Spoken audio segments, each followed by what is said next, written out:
In this with team coverage, Fox 5's Andriana Shepard has been taking a closer look at Mitchell's past run-ins with the law. But first, we go to Fox 5's Victoria Saha, who joins us live from Pahrump with the latest developments in this investigation. Victoria?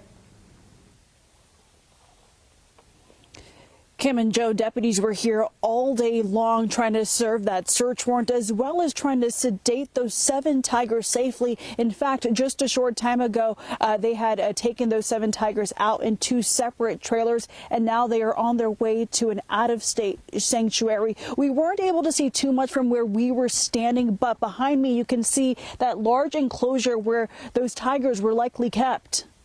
Images shared by the Nye County Sheriff's Office gives us a glimpse of the 7 tigers being kept on this Pahrump property. Nye County officials say 71-year-old Carl Mitchell did not have the proper permits to keep the big cats. He was not permitted to have the cats at all under federal law. Because he was in violation of not having a permit, the decision was made that we would move forward with an investigation and a search warrant. Sheriff Joe McGill tells me they were not planning on arresting Mitchell Wednesday, but then things took a turn when they showed up. He was taken to the ground and taken into custody and restraints replaced.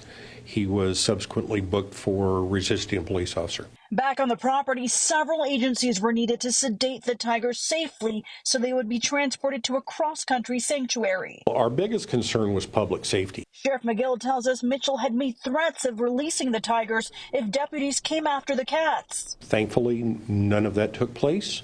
The animals were all in their enclosures, and we were able to keep everything under control.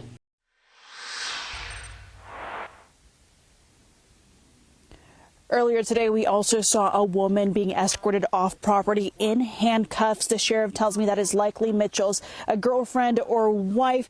She was very upset. She had said that the deputies were giving the tigers ketamine, which is why that was upsetting her. She was pretty distraught. She was eventually allowed back on property. Also, you had just heard Sheriff McGill say that Mitchell had threatened to release those tigers. Well, look at this fence that surrounds the property. It is about 4 feet tall, shorter than I am, so you can just imagine how dangerous that situation would have been if those tigers were actually released. It would have been super easy for them to jump over, which is why it was so important for the sheriff to serve this search warrant safely and in a timely manner as well. For now, reporting in Pahrump, Victoria Saha, Fox 5 News, local, Las Vegas. And the sheriff's office says the animals appeared to be in good health, but there were concerns about their living conditions.